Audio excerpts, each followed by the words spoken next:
Perspective is an optical illusion to create three-dimensional space on a two-dimensional plane. These are the tried and true systems of a standard, 1 point, 2 point, 3 point. Let's go to another page. As we had done with the 3-point perspective, we can put one below and above.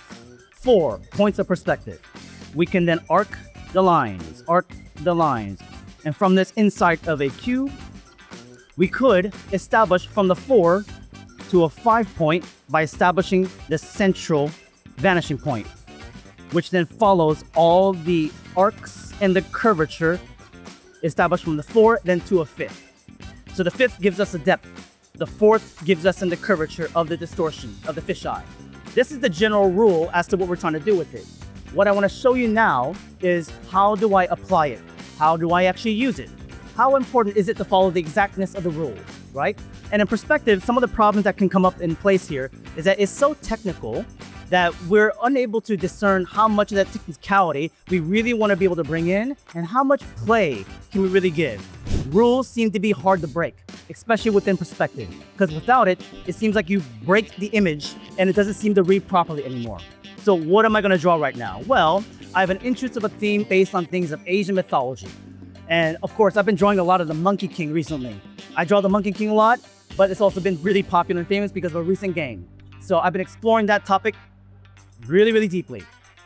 The tools that I'll use today, I'll probably end up sticking with this one. This is my Takura Pigma Fine, and I do have also a felt tip liner. But I also brought my brush. So I may also incorporate this as well too. So the first thing is, because of the scale, this is an 8.5 by 11 piece of paper. It's small. If I establish the 5 points on this thing, I'm restricted to a space about that big. And it's really hard to work with. So I gotta be able to optically estimate where those vanishing points are beyond this page. The one mark I will place, and the one mark that is the most important, is a small indicator horizon line. I'm not gonna draw the full line, but this marks where the horizon is. Now I know that the image going upwards, all this space up here, I will play with. I'm gonna use my Pigma liner.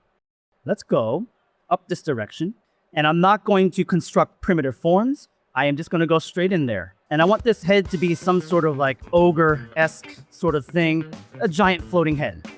And I imagine this almost like a boss character. And it's an enemy, maybe at the end of a level. And he's gotta fight this thing. Have I seen this before? Things like it, similar to it.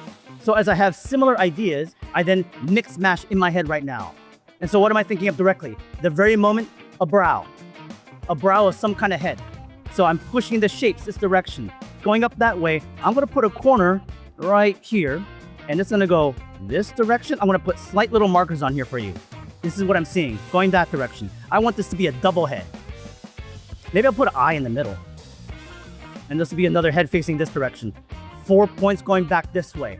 I'll have another element in the middle going back this direction for the 5th. Maybe the nose coming to the front, and I'm looking up, so I want there to be the underplane. Maybe it's got giant fangs and stuff hanging out on this direction. Cheekbone, that way. That way. Hits this corner, that way. Again, I'm going to do another sketch after this one that will primitively deconstruct everything for you. Do I see those primitives right now? No, these landmarks are slight evidences that I can visualize, but it's not a complete form. I'm going to now focus on what I want. Mindful of movement. I want this line. I want a line over there. I don't want it. This line over here instead I want. I am still being mindful of where these vanishing points are going. This head's gonna go down this direction. That's gonna go up that direction. I'm gonna put another figure on this side. Now I see it. I see structures, almost architectural. Peter Hahn is tackling a tough perspective problem intuitively without plotting everything on a grid. How does one get to that level? Well, it helps to understand the principles of perspective to use them intuitively. That's what my course is all about, and I do everything I can to make it easy for you. Check it out at proko.com/perspective. Right now you can save 15% on all Proko original courses until January 1st. Get up to speed with Perspective Part 1 before we release Part 2 this coming year. Let's put another one over here. Big giant statue heads that are alive. I'm going to put the Monkey King right there. As I turn it down this direction, let's put another point over here. Maybe some sort of central little figure. Marks, little marks now. These indicators will disappear. As I'm putting them down, they feel like construction or distractions or mess ups. These I will integrate into the image and they will no longer be there eventually. Slow it down. As you draw, mindfulness, decision making, breathe. All this stuff is overly complex. 5-point perspectives, 4-point perspectives, there's so much to think about. It's overwhelming. Simplify it, simplify. Be reminding of yourself of where things are. This direction, that direction, this way, this way, this way. Centrally. This is the horizon again, down here. Going down this way, curve, curve, curve, curve.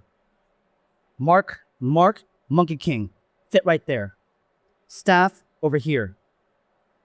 Sometimes I then internalize these thoughts. As I express them, I am in a way speaking to myself. And so I don't want to sound crazy. And I want to continue having fun. Let's put an extension of that head on this side. Before, the speed I wore as a badge of honor. Look how fast I can do it. No longer. Because even though it's a very useful tool that allows me to complete the deadlines I need to do, another element has become stronger as a force for me to focus on. And it's that, again, back to center, me, focusing on my approach, being mindful of my line, being mindful of my thoughts, and not letting the hand training take over. I'm making the choices. The hand follows what I want to do. Don't let your education and your formalities and systems overtake it. Don't lose yourself into it. You tunnel vision, all of a sudden time goes by. 40 minutes, 50 minutes, half an hour or more or less. And all of a sudden you realize, I don't even know where I am. What am I even doing anymore? Be present to every single second that you're putting a line down. Every moment, every line. This line could be my last line. When I say last line, the last line that I'll ever do. Then it becomes intensive, super intensive. And for me, you don't feel it. My personal experience, as I can verbalize it, is that it's vibrating in front of me. The energy that comes from this is very, again, intensive. But the training, again, allows me still to filter, but I'm still being mindful. Don't let it take over. Very, conceptual, very philosophical on things. I've come to the point in my movement and my growths in my drawing abilities where these are the thoughts I've gone to. It's no longer into the trainings of how do I just improve quality? Quality doesn't matter to me anymore. How do I improve experience? Experience to live, experience to work, to draw, because this is an essence of me. This is everything that is me. I am exposing myself to you in terms of the drawing mentality, the approach that's very personal in terms of thought mechanics, the difficulties, the frustration, the stresses, all being built up. And to share that, to expose that, difficult, very difficult. I want to put this on a pedestal to finish up this guy as well too. This is coming down, it's going to go up that way. Let's place in other structures over here, other kinds of beings, elements, going back this way, this way. I'm going to create this overlap first. I'll do the Monkey King here, and I'll finish up this sides. All of this stuff is tertiary. It's just elements I can fill in later on. This right here to here is the focal point. Let's do the Monkey King. Head down to shoulder. As it goes up this direction, I'm going to push out the waist area. And because he's further away and smaller in scale, the forces of the perspective are not going to be as dramatic on him. The curvature and distortions are not going to affect this character. As the perspective warping is being established, the larger scale elements are being now affected by it. As we come down to the lower legs, here's the horizon line. Evens out the eye level. Coming down, we'll see a perspective grid going this direction, where you'll see at least the feet being planted.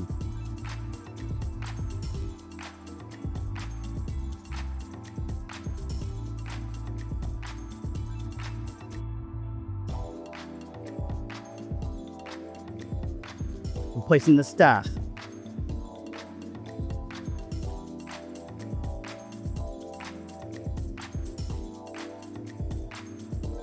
Move, mindfulness, slow it down. The central element here, maybe some sort of figurehead again. This is currently where I'm at, and I'm dealing with this as a battle every single day. Every drawing that I'm doing, this is the level of thought that's going into it. This is the back and forth tug of war that I'm facing at the moment. Trying to unlearn, trying to problem solve through all this training. Back up this direction, curve up this way, down this way. And this is going to be a structural form as well too. Following those paths. This way, up this way. Here, let's put another element over here. And because this is so organic, that's why I'm not so burdened by the grid of the perspective. If it was hard, rigid lines, it feels a bit more, the incentive to be able to try to fit that is there. But because I'm making it more organic, it's the loose gestural idea of following these arcs. And even if it doesn't follow it to the exactness of it, it still emotes or at least captures the idea visually as to what I'm trying to project. Let's put one way up here. Going down this way. And massive things on these ogre-like structures. Now what I'm thinking in my head or seeing in my head, I saw that image flash in my mind from Prometheus. They go into that one kind of like room structure and that giant massive head in there. I'm going to bring in that brush in just a moment. I'm imagining this structure as an essential figure that he's approaching to activate or something like that. Back over here with these parts, I'll start to suggest more rows and rows and rows, but they can have way less information. And horizon line we'll put about here. We'll readjust it. We'll bring it up a little bit higher. So as I'm now establishing one mark and I'm seeing the curvature where I'm going up this way, I'm going to readjust it now back this direction. I'm going to reestablish a different area. As I made that mark from where I made the visual, I felt like the up angle was nice, but I was missing out the curvature down here. So even though I put the marker of the horizon line, I readjusted it, moved it up over here. This curvature, I can go up this direction and integrate those elements so it follows that path. Now it fits that line right there that I want. So everything is then negotiable. Everything is adjustable in that moment. Nothing is locked as a tablet of scripture. You can always move things around. So even if you see like, well, I put that line down over here and I'm not following it as much, I messed it up. I got to start over. Problem solve, adapt, integrate, use those things. And from this piece, I'm learning so much how the visual looks, what elements do I want from it. If I sat here and I did this drawing again, I would guarantee you it'd be even that much more efficient and even stronger as a visual outcome. It doesn't mean I don't like this. I still like this drawing. I also just know that the one I would do afterwards would be even better. So that's why I don't stress on this particular piece, trying to match up to this grid of the 5-point, as this one's going back this way. Matching up over here, as all these elements are moving in their own directions. So as I establish all these parts, we're going to bring in the brush pen now. We'll do some ink wash. I'm going to suggest some parts. For me, in these moments, the time has slowed, and it feels like it's been longer to a degree, not shorter. Here, these pieces of detail, let's bring it out this direction. I want there to be a pedestal piece on this part, some kind of feet.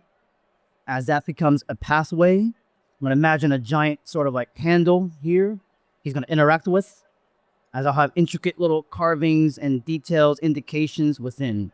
And because this is a sketch, this is a exploration, the ability to be able to move and try to suggest information can be done. It's not about polish. It's not about finality. It's about discovery. From ideas to the visuals, to the perspective, to the story, to the world. Let's put one last one on this side. I might put one more element on there. And these elements, again, are environmentally structural pieces, statue heads, beings, symbols of power. As we have a central figure here, and just visuals. Lines of path going in this direction. Maybe some sort of ceiling structural form up here with pillars now coming down this way. And again, suggestive detail as it goes this way over here. Just indicated. Let's bring in that brush. And I'm going to just kind of water it down. What I'm using at the moment is just a bottle of ink. And from this bottle of ink, I just kind of dab a little bit of ink on there. I got a cup of water. Just water it down a little bit. This is a waterproof pen, so it will not bleed or run. I want this figure to be highlighted. I want him to come forward. The stuff in the back, I want to push back in value. So we'll start here in the center. I want there to be a stylized light coming from this corner down this direction. So again, I want to highlight his staff right there a little bit. All this I'm going to group together. Back over here, we'll go down just a little bit more. Grouped together, all this stuff. I want the edge of his head to kind of pop out. And as it recedes away from us, it'll get lower and lower in terms of value. Now, this is just a common paper. This is not something special. So it's absorbent. It might crumple a little bit. You're starting to see these little spots, and that has to do with the way the paper itself is kind of absorbing the ink a little bit. So as I lift the pen away, it's pulling up a little bit more there. But I can go back on top, resolve those areas later on. Group together here. All this in the background. Let's go back into this portion. Turn some of the form. And move. All of this end, grouped it together, darker in value. Highlights on this side. All of it. Using the brush to be able to indicate a few details as I go. And this is the first pass on things. So now that I'm feeling it out, step back a little bit, just take a look. Once in a while, just kind of step away, observe, what do you got? Again, I want him to be highlighted a little bit. Same thing, just kind of use that value to surround the character. And the last step, we'll be going into a higher contrast. I'm going to go directly into the ink and draw on top of it again. Now, this is relatively fast drawing, so there's going to be no smudging at the moment. And as we continue on, I may open it up to a question or two as we go to our final stretches of things. Let me just kind of get all this stuff down first. General idea of a light going this way. So I'm going to go directly into the ink now. This should be relatively dry. And I may use a combination of tools here too. So what I want to do is use the darker lines to be able to silhouette, define, separate as we go into this further. So at this point, questions are welcome. Earlier, you had said that you would work really fast, or you'd kind of like stop and kind of take a break. Yeah. When was it when you realized that you kind of wanted to start doing that? So when I decided to be able to alter the approach and mentality of how I'm drawing from the initial overtly speedy approach of not having the mentality was this year. And what initiated that change was feedback, interactions with other people, and especially people I respected, and asking them directly, hey, what do you perceive when I draw? What do you see? And they would tell me these things. We love your work, but you're also doing this and this and this and this. And I read that as not as a criticism, but as a feedback of that's good information I need to be more aware of. At a certain point where I'm at now, it's hard to get feedback because I'm the one giving feedback to people. So I'm not always around peers that I'm working professionally with. I only might see them at a show. So as I talk to them in those, those opportune moments, I'm always hungry for information. And I ask them, hey, what can I maybe improve upon? What do you see here or there? What do you think about my process? And they'll mention things, and I want to hear it. And so, especially with people that I highly respect, I'm going to listen intentfully. And as I had this conversation in July with someone that was the manager from Superani, and I respect his words, and I took down notes. He wished he saw this and this a bit more from me, and I took it to heart. And since you started doing that, have you seen improvements in your work? Yes, and it was an immediate effect because what happened was it was so ingrained in my mentality, I could not stop thinking about it. It became then an obsession of mentality, of thought. Even though I wasn't actively pursuing it, because I'm mulling it over in my mind and processing that information, what does it mean to me? How does it feel? Then I can actually sit down and actually, as I draw, immediately act on it. So it only took me a couple of months to be able to see direct results of action. And it happened with a trip that I went to in Korea, a lot of things that I've seen, gathering new materials. This brush that I got as well too, it forced me to be a lot more sensitive. Okay, great. Thanks for your time. Yeah, of course. Absolutely. I'm going to wrap up this area right here to here, and that would be more the clarify spot. What I love about this brush is that it holds so much water. It's a thin brush, super long, but it holds a lot of ink. And I can go, and I'll have to actually dip back into it. The only reason I did beforehand was to water it down. I guess in this situation also to talk about further on the application or the implementation of this for myself personally, do I really use 4.5 point a lot? It's not every single time. Because the thing about these sort of images is that they're so extreme and so strong is that if every image you create is to this level, it loses that intensity. So I'm going to only really incorporate that in opportune moments of times, not every time. I want to maybe more capture more the general visuals, how we see as humans, optically into the world around us, which may stick to primarily just 2.3 point. And maybe that range of, maybe I will go into 4 point, but it won't be so extreme. It'll be more subtle, just slight. The subtlety of that, the range, the gauge of how much you're playing with that can be more soft or more extreme. Let's push this background down a little bit, highlighting his face to the edge in silhouette, using the natural brush to create texture, strokes, and lines, and making sure I can use the dark contrast to also pop that out. So the initial line was, in a way, almost like a lay-in, a constructive information, even though it was permanent and it required a lot of attention. But I can still use the brush now to be able to help remedy certain things that maybe I want to be able to refine or to even disguise, to integrate into things that I want to make it work. I'll clean up edges. I'll make the legibility, the clarity stronger. All this stuff gets knocked down. High contrast right here. I want the eye to go right there. So from this contrast, as it goes away, above and back and down, that I'm going to leave alone. I don't need to touch it anymore. I'm going to focus more on this. I'm also limited on time. I can't do everything at once. I got to prioritize. I have to make decisions. I want this right here. That's it. I have all this to maybe work on. Oh, but what about the detail there? And what about the quality of that? I'm done with that. I'm choosing to stick to this. And then again, we slow down. This brush demands it. It's so soft. It's so nuanced. You need to have a very light touch. And if I'm not mindful of that pressure, of my speed, of my line, it could be a mess. And this sort of training, what do I do to be able to use a brush like this? I mean, do I just stick with pens like these? This sort of pen is nice because it is a felt tip brush pen. It does have a sponginess to it.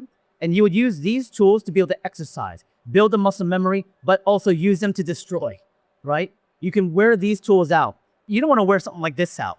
This is something that's a bit more elegant. It requires the care. You got to actually respect it as well, too.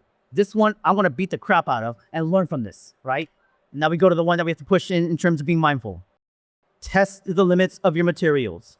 Break them if you have to in the ones that you know you can replace. How do you typically balance naturalistic and designed elements in your artwork? So the naturalistic would be what? From the observations of the real world. Like in this piece right now, without the light source in the middle, like all the stuff at the end would be really dark, but you're choosing to keep it light. Yes. So that's part of like the design part. So how do you weigh whether you want to do it naturalistically or designed? So of course, it can't be so equal. And making it equal, in my opinion, falls flat. I think it's more about being able to, again, define one as being the primary and one being the secondary. So you can say, I'm going to go more naturalistic as a primary and respond to it in the real world how it works. Or I'm going to go more design-oriented as a priority. And the natural elements are there for support. So you got to make a decision as to what sits on top and below. This is more designed, less naturalistic, not reality. I can change the lighting or the atmosphere, the effects of the contrast the way I want to, because I'm trying to tell a story to you. So I'm going to design and make those choices myself and break the rounds of reality if I have to. And we're getting to the point where I'm now starting to define where I want to go with this. I'm going to move my lines around with the brush, let it take its own action, of course. So now a question within this is like, well, when do I know when I'm starting to finish and I'm done? Once I've achieved the elements of all the pieces that I have within the scene, and there's nothing else I want to add, and I'm not only working on the pieces that I have within, and I start noodling away, small little bits of details, I'm probably going to consider myself being close to done. So right now, I'm still kind of in the mode of doing these really big movements, large strokes, covering ground. So I'm still kind of in that mode of like, I can still work, I can still add more. I'm going to continue to isolate where I want to go more. Finish this part right here. I'm going to make the naturalness of the brush to move the way I want. The brush wants to be gestural, calligraphic, thick and thin. Let's push the silhouetting on this part. If there's any last question, we can take it, but it'll be the last one. Is the cup 50% water and 50% ink? So right now, this is honestly, I have no idea, a randomness. It was clear water at some point, and now it's a murky water of something. So I'm actually using the ink as 100%, knowing that, and using this to kind of wash it down to get to the level of value I want. So this is not a set value, but I know that this is. So I work from that initially, the ink. Have you ever had multiple cups with some more water, some less water? So typically in my own illustrations, it would be, yeah, I would do that. I might have like 2 or 3 different sort of cups. One that's a little bit more water, based. I can just do the, first I'll make it really, really kind of muddy. And it's all just like washing it down. And if I want that to be a little bit lighter than this, then I might go to another cup that has water as well too, and then wash that down and get even lighter than that. So there could be about 2 or 3 cups for me. But even a single one is enough. Where did you get your brush pen? Your This pen brush? you're working with now? So this brush I got in Korea, and it was a gift from Hyunjin, the manager in Superani. So when I visited Korea in July of this year, it was my second time going in my life. And the first time I went was over 30 years ago. So it was nice to be able to visit the team, go visit the Kim Jong-il Museum, see them together, draw at an event. I was there for a festival, travel, obviously the country, enjoy the food because the food was amazing. What kind of ink is that? This is platinum brand carbon-based ink. But so far, a fun sketch. A little bit of hit on that guy right there, a little bit of rubble, quick passes of the brush, move it around. Real quickly before we finish though, what I said I would do.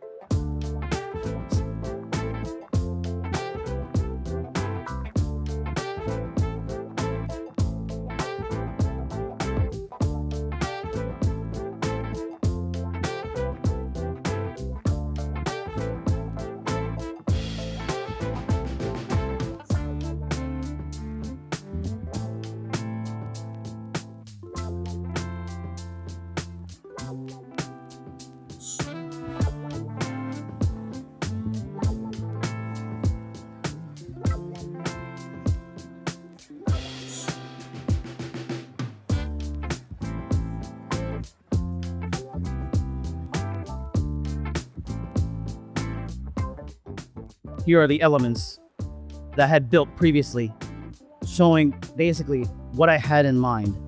Somewhere in that direction, somewhere up in that direction, down this way, back that way, to center point here. That is what I built for this. So this sort of free-form approach, does it take training? Of course it does. But you have to understand also, this is all very optical. You are allowed to play with the rules, express through it, visualize it, manipulate it, break those rules too, and just play. Get a sense of it. Do it again. Repeat the process. It'll become better. Mistakes are rampant, and that's fine. Everybody makes them.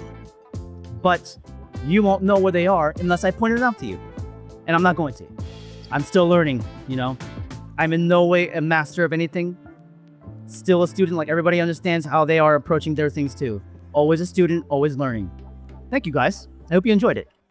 For more Peter Hahn, go to Peter Hahn Style on Instagram. You can also see him do more demos in my perspective course at proko.com/perspective. There are still more demos to come for the 12 days of Proko. Go to proko.com/12 days to see the full list. And while you're there, you can save 15% on any Proko original course, so it's a great time to invest in your perspective skills. See you there.